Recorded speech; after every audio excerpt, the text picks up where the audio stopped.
Greetings, Earthlings, Julia here. Today, I want to talk about a film that honestly sort of sparked my current love for the mystery/thriller genre in film and television. This movie is straight to DVD, it's low budget, barely anybody has even seen it, but in my home, this movie won Oscars. This movie is called Minor Details, and my sisters and I were just absolutely obsessed with this when we were kids. Low-key, watching this movie as a kid made me hope that something crazy and messed up would happen in real life so that way I could solve the case, just like these 4 teenage girls in this movie. And even though I'm pretty sure they made this movie on the budget of like $20, and there's a lot of cringy acting in it, and low-key, the plot wasn't really that well thought out, it's still a good time. I rewatched it just a few weeks ago, and honestly, it's still a banger. We love Minor Details in this household. Today, I thought it would be fun to do a little movie review / commentary about a movie that came out 16 years ago. There will be spoilers in this video, so if you don't want Minor Details spoiled for you, you have been warned. And without further ado, let's dive right in to the best thriller film ever created. This is the Julia Show. So after an animated intro sequence, we get introduced to one of our main characters, Paige. She's a little bit nervous about starting her first day at this apparently prestigious boarding school. I'm not actually sure what makes it so prestigious. It just seems like a normal school throughout the movie. Like, there doesn't seem to be like any special programs or anything, or any like requirements you need to get into this school, except that you have money. So yeah, that's kind of unclear, but we're just gonna go with it, okay? It's actually gonna be a running theme throughout this movie. Just go with it. Whatever crazy things happen, we just have to accept it. As Paige is getting out of the car, she accidentally dents the car next to her, and it turns out to belong to this really cute guy. And we immediately get thrown into one of our many little side conflicts in this movie, where Abby, another one of our main characters, sees Ethan putting his arm around Paige and interacting with her, and immediately hates her because Abby likes Ethan, and she does not want him interacting with another girl. So Paige goes into the school. She's trying to find her dorm room. In her quest to find her dorm room, she happens to run into Claire, who is the most like casually ethereal person I've ever seen in a film. Like, just look at her. Her hair, I want her hair so bad. But anyway, Claire is very nice to Paige, unlike Abby. And speaking of Abby, guess who Paige's roommate turns out to be? That's right, Abby herself. Even though Claire knows that she's in room 6, she for some reason walks into room 9, which is Paige's room, but Abby like switches their cards upside down and is like, actually Claire, you're with me, and Paige is in the other room. And the girls just go with it. I guess they don't like conflict, which, same. Paige ends up rooming with Taylor, who is the last of our core 4 girls to be introduced in the movie. In the middle of the like roommate switcheroo scene, we get to meet Sean, who is the best character in the whole film. He's basically this weird kid who's like allergic to everything, and he's honestly precious. I kind of want to adopt him. And here we also get to meet the mean girls, the queen bees who like rule the school. And these 2 characters are like if you asked ChatGPT to write 2 mean girl characters for a teen movie, because they are so stereotypical. I also love the exposition here. I think it's so funny. But the other day I heard my parents talking about his job. It's not doing so good. He'll get the money. And then we'll be famous. Riley Jackson and Mia Maxwell. Supermodels. Love it. Love it. Mia is notably played by Jeanette McCurdy, and her being in this movie was apparently like the main selling point for the film, because on the poster, they literally put her in the foreground, like in front of the actual main characters of the film, and it also says starring TV's Jeanette McCurdy on the poster. They were able to get one actor for this movie who was like actually sort of well known and was hip with the kids at the time. They were just like, hey kids, we got Jeanette McCurdy in this movie. You want to watch it now, right? Don't you want to watch it?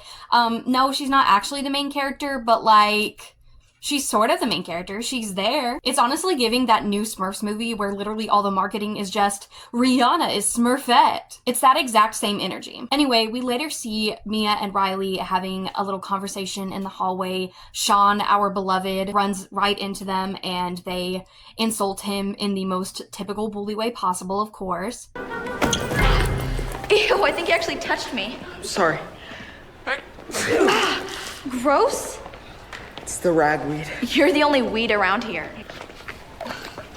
Why do you have to be so mean?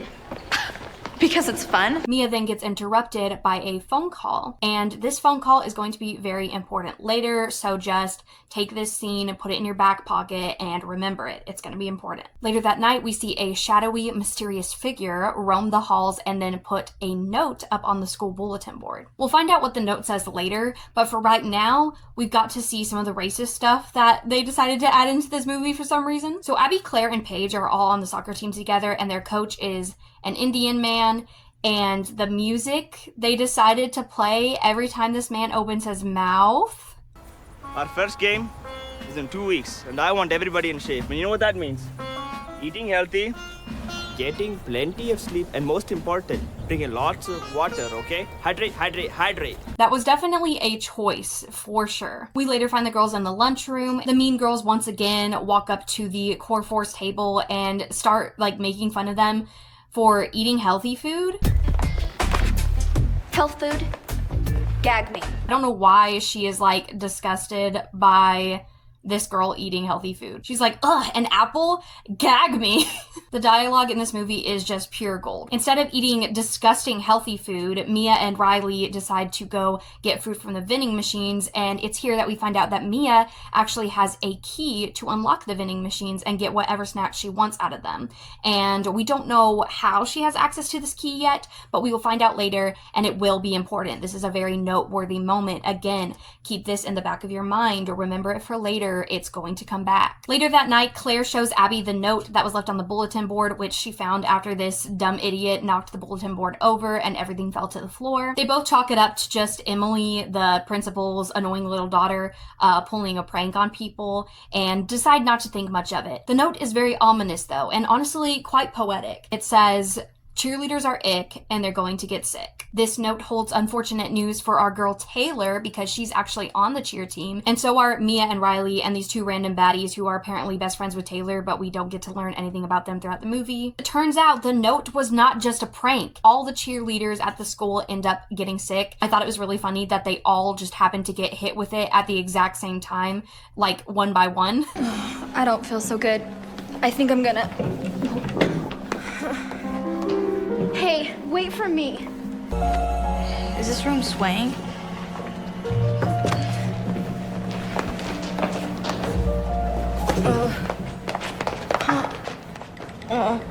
We see that later that night, all the cheerleaders are still sick. They're all piling up like corpses in the nurse's office. And for some reason, the principal's daughter is just hanging out in there. All these girls just vomiting all around her. And she's just y'all need to get it together. The school nurse calls for help. Claire and Abby come to try to help, and they get sent to go get the janitor, who is interesting.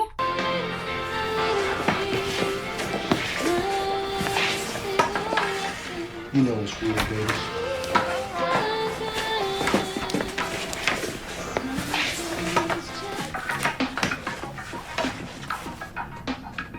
What y'all want? What were the writers of this movie on? I truly want to know. The next day, all the cheerleaders are feeling fine. Everything seems to have gone back to normal. But the core four go to their science teacher, Professor Plume's classroom to wash some of his lab dishes for extra credit. And there they find another note, this time on Professor Plume's whiteboard. And this note warns that the soccer players are going to be the next to get sick. And lo and behold, they do get sick. For some reason, the girls are really big on wanting to solve the mystery of these notes and this sickness on their own and don't go to the principal or the authorities or anything. And watching this as a kid, I was like, yeah, let's do the investigation on our own. Don't tell the principal. It'll be no fun that way. But then now as a grown adult, I'm just what are y'all doing? This is literally so evil. Why are you not reporting this? Anyway, they all decide to hold a meeting together to set up their investigation so that way they can solve whoever is poisoning people. And Abby in this scene always just made me so mad as a child. Paige is okay, here's what we know. Somebody is making people sick. They're leaving notes about it. And Abby is just tell us something we don't know. Girl, can you please calm down? She just said, here's what we know. Like, she's clearly going to get to that. Can you please, like, just take a chill pill? Luckily, Claire and Taylor call her out for being a jerk, and she does apologize to Paige, and she's like, if you want to hang out with my boyfriend, even though he's just my boyfriend in my mind, that's fine with me. And Paige is like, dude, I am not into your man. I am not here to take him from you. You can have him. And so the girls make up, and all is well with Abby and Paige for the rest of the movie, so we don't have to really worry about Abby being a jerk anymore,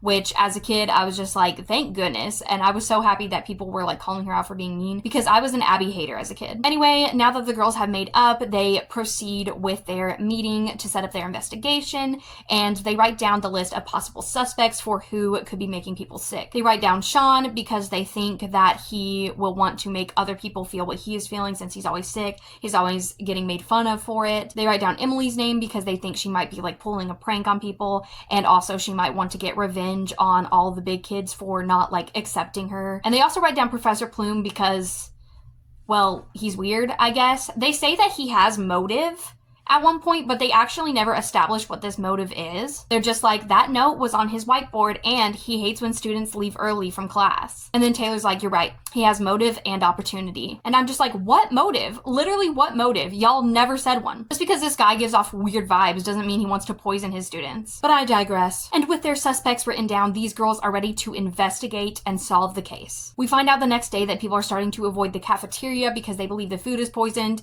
even though literally only a handful of students got sick. And Brad, one of the guys that the girls are friends with, points out that somebody is making a lot of money off of the vending machines. And once again, put this in your pocket for later, it will come back. The girls decide to investigate Sean's room first. They send out Claire to distract Sean because they're both nerds and they get along. And honestly, they're pretty cute. I think that they should have gotten together by the end of the movie, but this movie was much more focused on the girl power than the romance, which honestly I like, but still, I think it would have been cute if they had gotten together. But anyway, Claire tries to keep Sean occupied while the other three girls investigate his room, but she does a horrible job at it. Abby, Taylor, and Paige look through Sean's room. They don't really find anything suspicious, but Sean does end up walking into the room while they're in there. Well, they hear Sean coming into the room and they all hide, but then they don't even wait for like 2 seconds to make sure that he's actually left. He just like goes into his bathroom, and then they immediately get out of their hiding spots and just start talking so loudly. So of course Sean finds them and he's like, what the heck are you guys doing in here? And they're just like, Room inspection. Yeah. the girls move on to science class and they talk to Claire, and apparently Claire got pulled aside by the principal because a bunch of parents are calling her, freaking out about the sickness and are wanting to pull their kids out of school. I don't know why the principal specifically pulled Claire aside to talk to her about this and didn't talk to like any administrators or anything. Girls all hear about this and they're like, maybe we should tell the principal about the notes, but they're like, no, let's solve this on our own first for some reason. I'm also not really sure why all the parents are freaked out about this sickness when, first of all, both groups of people who got sick were only sick for like a day and then they were immediately completely fine. And then also, like, only the cheerleaders and the soccer players got sick. I really don't get the logic here. Why do people think that the cafeteria food is poisoned? But anyway, even though our core four knows that somebody is targeting specific groups of people and making them sick, they also, for some reason, think that the cafeteria food is bad, and they sneak out to a restaurant later that night to go get some real food, but they have the sneaking suspicion that they're being followed. They find out that the people following them are their three guy friends, and they were following them because they're acting all suspicious. They raided Sean's room. They want to know what's going on. So the girls tell them about their investigation, and the boys are like, sick dog, let's help you out with this investigation. And the girls are just like, actually, we're girl bossing. We're gonna handle this by ourselves. No thank you, boys, which is honestly what I would do as well. We get yet another note, and this one is just taped to a random wall in one of the hallways instead of like on the bulletin board, but still, a bunch of people end up seeing the note, and this is actually the first note that people besides our core four saw. This one warns people not to eat the cafeteria food, and I just have to say, I don't understand why this wasn't the first note. Even though our main girlies are the only ones who saw the other two notes before this one, clearly they were meant to be seen by everyone. But the culprit clearly wants everyone to think that the problem is the cafeteria food. But if you want everybody to think that the problem is the cafeteria food, why would you put notes prophesying that people were going to get sick before anybody even did? Also, why would you say that it was only going to be certain people who would get sick, because then people will know that one person is deliberately doing this, so nobody would think that the cafeteria food is poisoned. Honestly, the person who's putting the notes up is kind of an idiot. Even though they're not outright saying that they're the person who did this, you are saying that somebody intentionally did this, so therefore the cafeteria food poison theory would be debunked. They are so lucky that only the main characters of this movie happen to see the notes that they left out, because otherwise nobody would think that the cafeteria food was actually poisoned. They would think that this note was just like trying to throw them off the scent, but they would know that there was already somebody trying to do this on purpose. I don't know. I don't think this plan was very well thought out. But because nobody saw the previous notes, they all are like, well, that's that. I guess the cafeteria food really is poisoned. Mia, for some reason, accuses Brad of putting the note up on the wall. She's like, why are you looking so guilty, Brad? Even though he's literally not. And he's like, for all we know, you put the note up on the wall. And she's like, actually, I got sick too, and I was helping the nurse with the sick kids. And once again, put a pin in this. Remember it. Lock it in. We are going to come back to this. Paige and Taylor return to Professor Plume's classroom to wash more lab dishes, and they overhear him having a very suspicious conversation on his phone. I'm still working on it. Just another day or so, and my mission will be accomplished. The students? Oh, no. They don't suspect a thing. Why would they?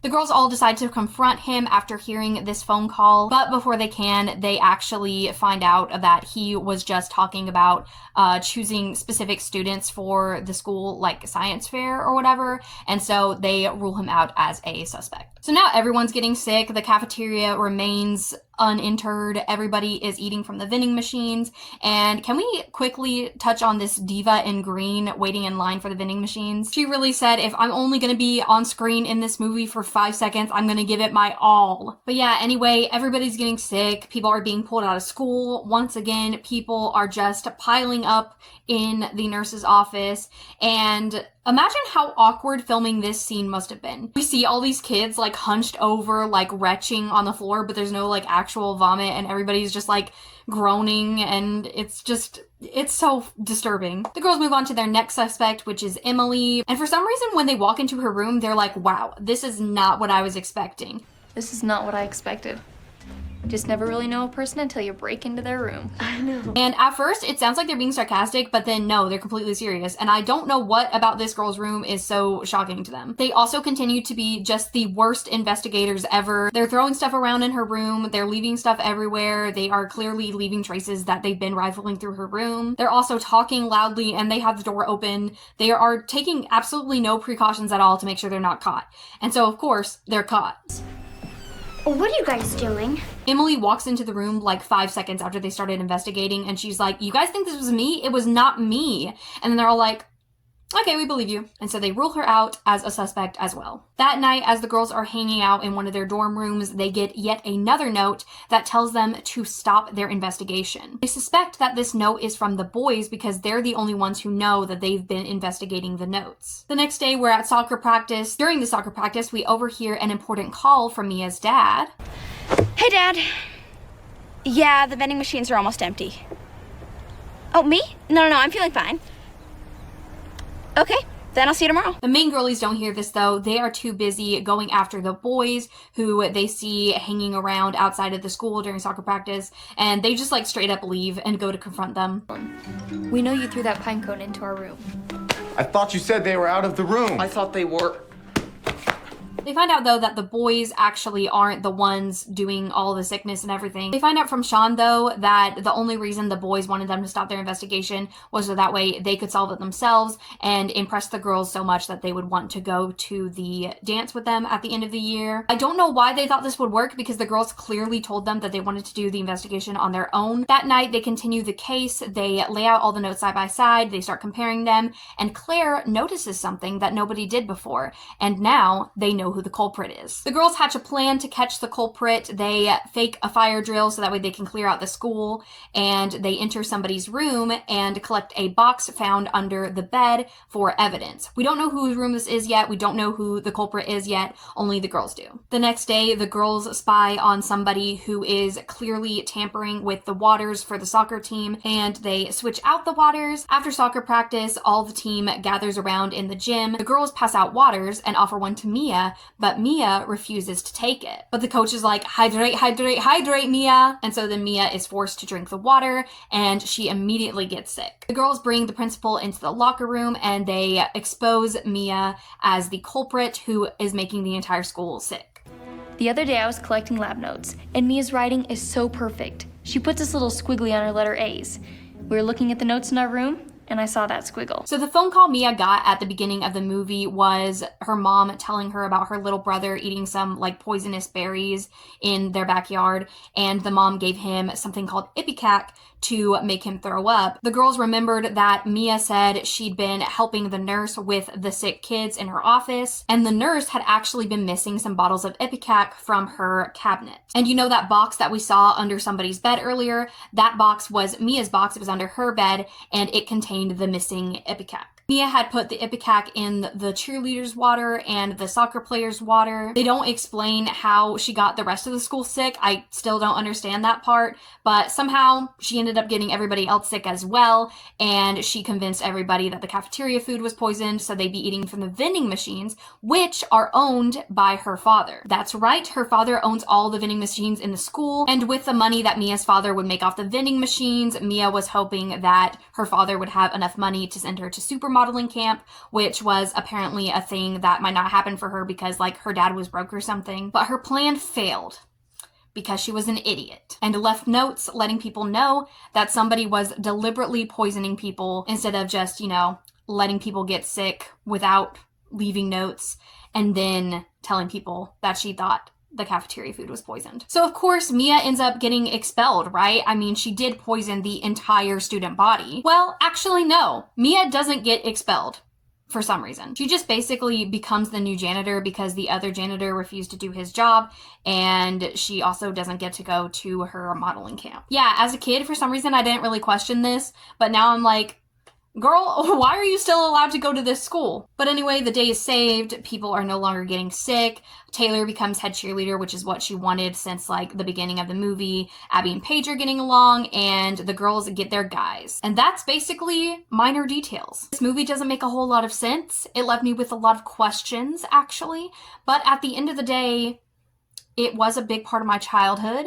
It's the reason why I say hydrate, hydrate, hydrate, and know what ipecac is, and low-key wish that I too could go to a prestigious school where something crazy happens and I have to solve the case to this day. I hope y'all had as much fun as I did revisiting this childhood favorite of mine. Growing up, I actually watched more weird, obscure, low-budget films than I could even count, so y'all can definitely expect more revisiting childhood films videos from me. But for now, I bid all of you adieu. I hope you all have a fantastic day, and don't forget that I love you guys. I'll see you guys next time. Bye.